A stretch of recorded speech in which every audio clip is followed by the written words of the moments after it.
Bab 159. Maria tampak sedikit terkejut, namun cepat-cepat menyembunyikannya. Kenapa, Juan? Bukankah dulu waktu di London kita pernah tinggal bersama, walau belum menikah? Ucapnya setengah menyindir, sengaja melirik tajam ke arah Runa yang berdiri tak jauh dari mereka. Wajah Dewi langsung berubah dingin.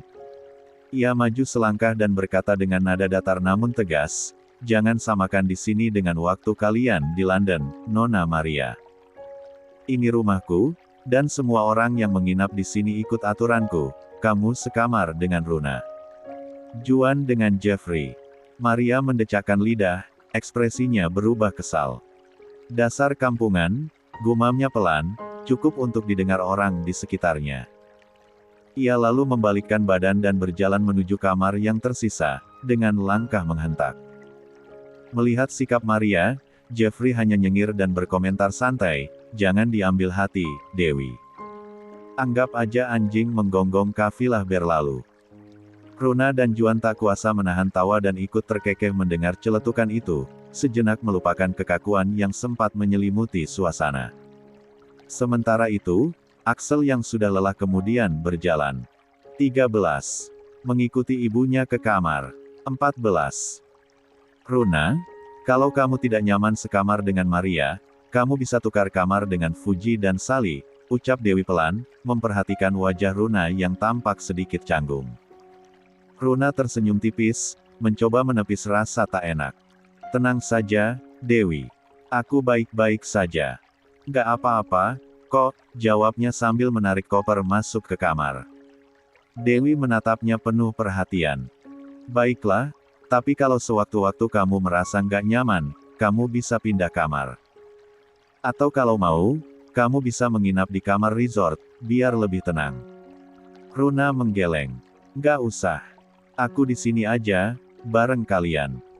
Runa pun segera menuju kamar yang sama dengan Maria dan Axel. Setelah beristirahat sejenak, menjelang sore mereka berjalan santai ke pantai. Saka tampak sangat senang bermain pasir bersama Dewi dan babysitternya. Di sisi lain, Aryo, Juan, dan Jeffrey duduk tak jauh dari mereka, asyik mengobrol membahas tentang resort yang mereka tempati. Runa, Sally, dan Fuji memilih bermain air dan berenang di bibir pantai. Sementara itu, Maria duduk santai di pinggir pantai, menikmati angin laut sambil sesekali melirik ke arah Juan. Saat Saka sedang sibuk membentuk gundukan pasir, Axel mendekat. "Boleh aku ikut bermain dengannya?" tanyanya sopan kepada Dewi, sambil menunjuk Saka. "Tentu saja. Ayo ke sini, kita bikin istana pasir sama-sama," sahut Dewi hangat. Axel pun bergabung dan segera larut dalam keceriaan bermain pasir bersama Saka. Namun di tengah permainan, ia tiba-tiba berkata, "Aku menerindukan adikku di London." Dewi mengernyit. "Adik? Bukankah Juan hanya punya satu anak dengan Maria?" Batinnya bingung. "Adik? Kamu punya adik?" tanya Dewi hati-hati. "Iya. Aku punya adik, usianya 2 tahun. Anak dari Papa Diego," jawab Axel polos. Dewi makin penasaran. "Siapa Papa Diego itu?" "Kekasih ibumu." Axel mengangguk pelan, membuat Dewi semakin kebingungan. Kalau Maria sudah bersama Diego, kenapa dia masih ingin kembali ke Juan? Pikirnya. Dengan hati-hati, Dewi melanjutkan pertanyaannya, "Apa ibumu masih bersama Diego? Atau mereka sudah berpisah?" Belum sempat Axel menjawab, suara Maria terdengar memanggil namanya. Nadanya terdengar dingin. Axel menoleh, lalu berkata dengan sedikit menunduk, "Maafkan aku, Tante. Aku harus pergi." Axel kemudian beranjak dan berjalan menuju Maria yang sudah menunggunya. Dari kejauhan, Dewi memperhatikan mereka. Maria tampak berbicara kepada Axel dengan nada marah, meski berusaha menutupinya. Dewi hanya bisa diam, sesekali melirik ke arah mereka, hatinya diliputi rasa penasaran dan tanda tanya besar. Dewi sempat terdiam beberapa saat, pikirannya berkecamuk setelah mendengar pengakuan polos dari Axel. 15. Ia memang tahu hubungan Maria dan Juan tidak baik, tapi tak pernah menyangka bahwa Maria sudah punya kehidupan baru bersama pria lain, bahkan sampai memiliki anak lagi. Axel tadi menyebut nama Diego dengan begitu lugu, tanpa sadar bahwa ucapannya barusan bisa membuka banyak tabir yang selama ini ditutup rapat oleh ibunya. Dan kini, Maria seperti panik. Dari kejauhan, Dewi bisa melihat ekspresi wajah Maria yang tegang, bibirnya bergerak cepat seolah sedang menegur atau bahkan memarahi Axel, sementara Axel hanya tertunduk patuh di sebelahnya. Aryo yang duduk tak jauh dari Dewi lalu mendekatinya, "Kamu kenapa, Dewi? Kok bengong?" Dewi menoleh, berusaha tersenyum walau hatinya gelisah. "Enggak, cuma tadi Axel bilang sesuatu yang bikin aku mikir aja." "Bilang apa?" tanya Aryo pelan, ikut penasaran. Dewi mendekat sedikit lalu berbisik, "Dia bilang dia punya adik. Anak dari pria bernama Diego." Aryo mengerutkan dahi. "Diego? Siapa itu?" Katanya kekasih ibunya, mungkin suami barunya. Tapi yang bikin aneh, kenapa Maria masih mengejar Juan, padahal dia sudah punya kekasih? Ujar Dewi, nadanya perlahan namun syarat emosi. Aryo mendecak pelan. "Perempuan seperti Maria, mungkin dia bukan datang karena cinta. Bisa jadi karena maksud lain atau karena Juan yang sekarang jauh lebih mapan." Dewi mengangguk. "Kamu harus memperingatkan Juan, Mas," bisik Dewi takut ada yang mendengar. "Buat apa?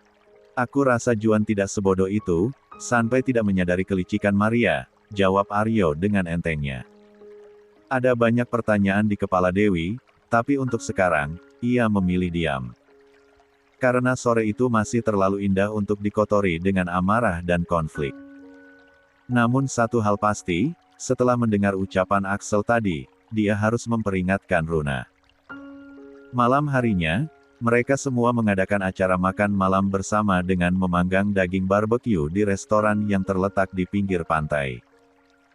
Karena resort itu belum diresmikan, belum ada pengunjung lain di sana, hanya ada para pegawai yang sudah mulai bekerja mengurus tempat tersebut. Suasana santai menemani makan malam mereka. "Saka sudah tidur?" tanya Runa sambil duduk di sebelah Dewi. "Iya, Saka sudah tidur. Mungkin dia kelelahan setelah main seharian di pantai," jawab Dewi lembut. Beberapa saat kemudian, Dewi berkata pelan, "Runa, sepertinya kamu harus berhati-hati dengan Maria." Runa menoleh. "Kenapa, Dewi?" "Aku nggak tahu pasti, tapi aku merasa dia punya niat yang tidak baik di sini. Dia seperti berusaha mendekati Juan, entah apa tujuannya," ucap Dewi, ragu. Tadi, Axel sempat bilang tanpa sengaja, kalau di London, kalau dia punya adik berusia 2 tahun. Sepertinya, Maria sudah punya kekasih atau bahkan suami di sana, lanjut Dewi. Kalau memang dia sudah punya suami, kenapa sekarang dia ingin mendekati Juan lagi? Apa mereka sudah berpisah?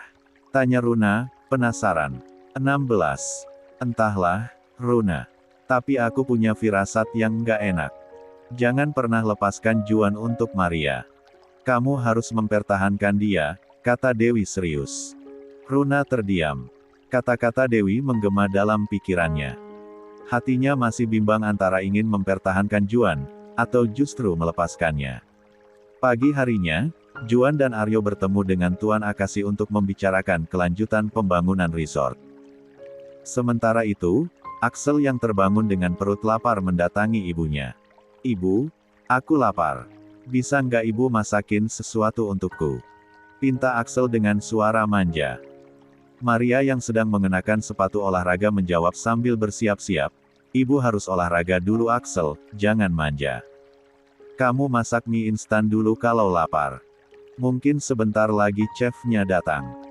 Tanpa menghiraukan Axel, Maria pun segera pergi meninggalkan villa. Axel yang merasa kecewa, segera beranjak ke dapur.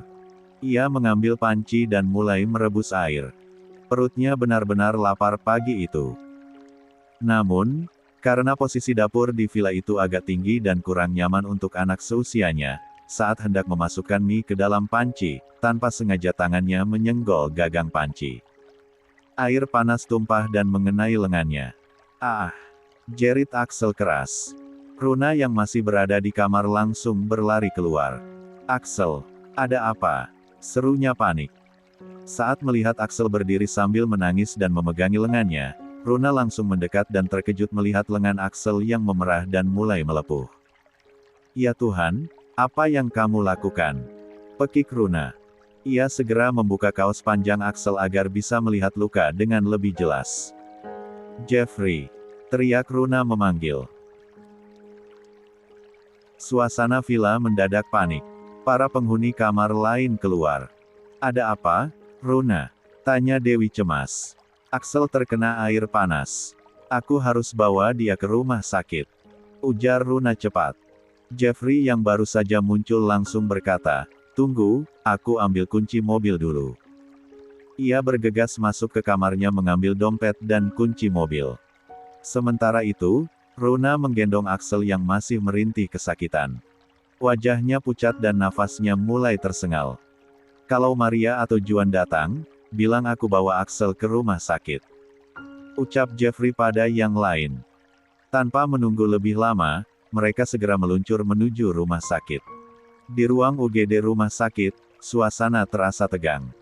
Runa duduk di kursi sambil memangku Axel yang masih 17. Sesekali mengerang kesakitan, beberapa perawat datang membantu. Dan tak lama kemudian, seorang dokter pria berusia sekitar 40 tahun masuk ke ruangan dengan langkah cepat namun tenang.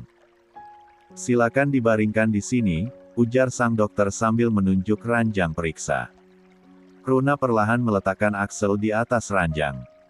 Saat ia membuka baju anak itu agar dokter bisa melihat lebih jelas area luka, tangannya terhenti sejenak. Ia terpaku. Mata Runa membulat ketika melihat beberapa bekas lebam kebiruan di tubuh Axel di lengannya, di sisi perut, bahkan di punggungnya. Ada juga bekas luka kecil yang sudah mengering, seperti goresan atau cakaran. Runa tercekat. Hatinya mencelos. Tapi ia tidak berkata apa-apa. Ia tahu ini bukan waktu yang tepat untuk bertanya. Dokter ikut memperhatikan namun memilih fokus pada luka baru yang menjadi prioritas. Ia segera memeriksa lengan Axel yang terkena air panas, membersihkannya dengan lembut, lalu mengoleskan salep khusus untuk luka bakar ringan hingga sedang. Sementara itu, Axel hanya bisa memejamkan mata dan menggigit bibirnya menahan sakit. Luka bakarnya tidak terlalu dalam, tapi ini tetap harus diawasi. Kami akan balut dan beri obat anti nyeri, jelas sang dokter sambil menulis sesuatu di formulir. Beberapa saat kemudian, dokter menoleh ke Runa. Apakah anak ini punya riwayat penyakit khusus? Atau alergi terhadap obat tertentu? Runa mengangguk pelan. Iya, dia, sepertinya menderita gagal ginjal. Ibunya pernah bilang begitu. Dokter tampak mengangguk pelan, seolah itu menjelaskan banyak hal. Pantas saja, gumamnya pelan. Saya memang sempat curiga tadi saat lihat respons tubuhnya. Kalau begitu, saya akan resepkan obat anti nyeri yang aman untuk kondisi ginjalnya. Tapi tolong perhatikan, kalau Axel sudah tidak merasa sakit, jangan lanjutkan pemberiannya. Obat semacam ini bisa memberatkan kerja ginjal jika dikonsumsi terlalu lama. Runa mengangguk cepat. Baik, dok. Saya akan sangat hati-hati. Dokter menuliskan resep dan menyerahkannya pada perawat. Ia kemudian menatap Axel yang masih meringis kecil. Semoga cepat sembuh ya nak. Lain kali harus lebih berhati-hati. Runa menyentuh dahi Axel dengan lembut. Di balik kecemasannya, pikirannya masih memutar bayangan tubuh Axel yang penuh bekas luka dan lebam. Ada sesuatu yang tidak beres. Dalam perjalanan pulang ke resort, pikiran Runa terus melayang ke kejadian di rumah sakit. Lebam-lebam di tubuh Axel, luka-luka kecil yang terlihat seperti bukan bekas bermain biasa. Ia mencoba menahan pertanyaannya sejak tadi, tapi rasa penasaran dan cemas itu tak bisa lagi dibendung. Axel, panggil Runa pelan. Kamu kenapa tadi masak air sendiri? Di mana ibumu waktu itu? Axel diam. Matanya menunduk, dan tangannya menggenggam ujung kaosnya yang sudah diganti. Ia tampak ragu, seperti takut kalau ia mengatakan sesuatu yang seharusnya tidak diucapkan. Kamu bisa cerita ke kakak, sayang, bujuk Runa lagi, lembut. Kakak dan Om Jeffrey janji nggak bakal ngomong ke ibumu. Kakak cuma pengen tahu, supaya bisa bantu kamu. Anak itu menoleh perlahan. Matanya sedikit berkaca. Tadi pagi, aku lapar.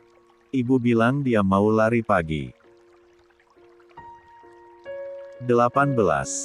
Terus nyuruh aku masak mie sendiri, jawabnya lirih. Tapi aku ceroboh. Airnya tumpah kena tangan aku. Runa terdiam. Ia menatap Jeffrey di kursi depan lewat kaca spion. Tatapan mereka bertemu, dan keduanya tahu, ada kemarahan yang ditahan.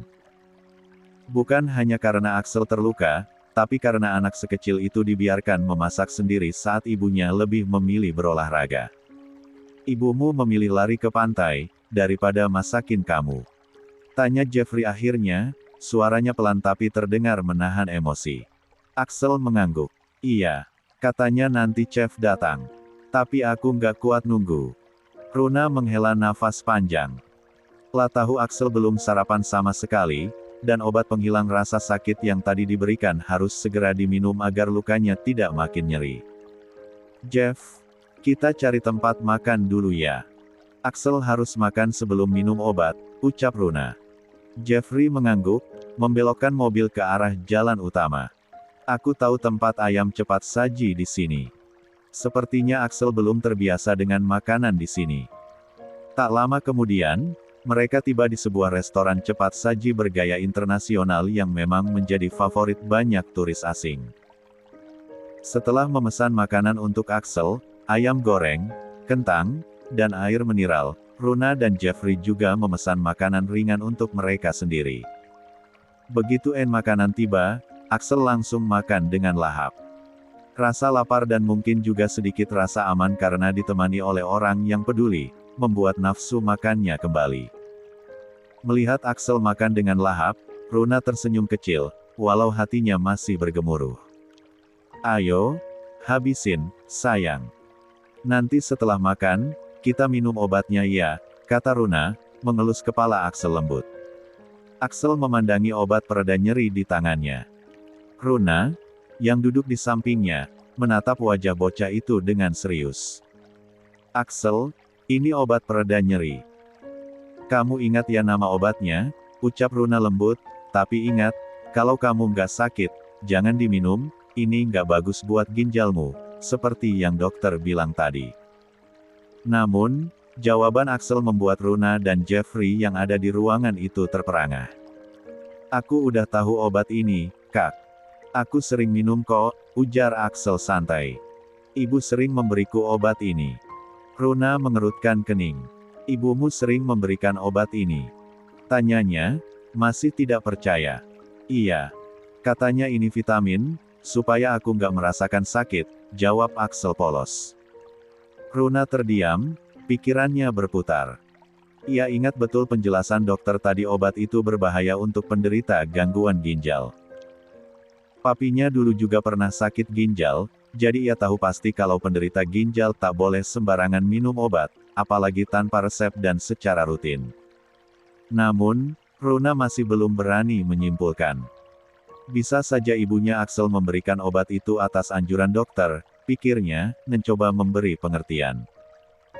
Axel, ucap Runa akhirnya, berusaha tenang, dokter tadi bilang kamu nggak boleh terlalu sering minum obat jenis ini. Jadi mulai sekarang lebih baik dikurangi ya, biar kamu nggak tambah sakit. 19. Ia melirik sisa makanan di meja. Dan kamu juga nggak boleh terlalu sering makan makanan instan, termasuk mie atau ayam cepat saji kayak gini. Ini nggak sehat. Kamu harus makan makanan yang sehat dan banyak makan sayur. Axel menunduk. Ibu nggak pernah larang aku makan apapun, Kak, ucapnya pelan. Dia malah sering beliin ayam kayak gini, burger, pizza, waktu di London, aku juga sering makan mie instan. Soalnya ibu sibuk kerja, jadi jarang masak buat aku. Ucapan itu membuat Runa terdiam. Hatinya miris. Di sampingnya, Jeffrey ikut termenung. Ada rasa tak nyaman mengendap dalam dadanya. Apa mungkin penyakit Axel berkaitan dengan pola hidup dan asupan yang selama ini diterimanya? Pikir Jeffrey. Axel, kata Jeffrey kemudian, menepuk bahu bocah itu pelan, mulai sekarang kalau kamu mau makan, kamu bisa minta tolong Om, Kak Runa, atau ayahmu buat masakin ya. Jangan masak sendiri atau makan makanan sampah. Axel menoleh cepat, dahinya berkerut. Makanan sampah. Apa itu, Om? Tanyanya polos.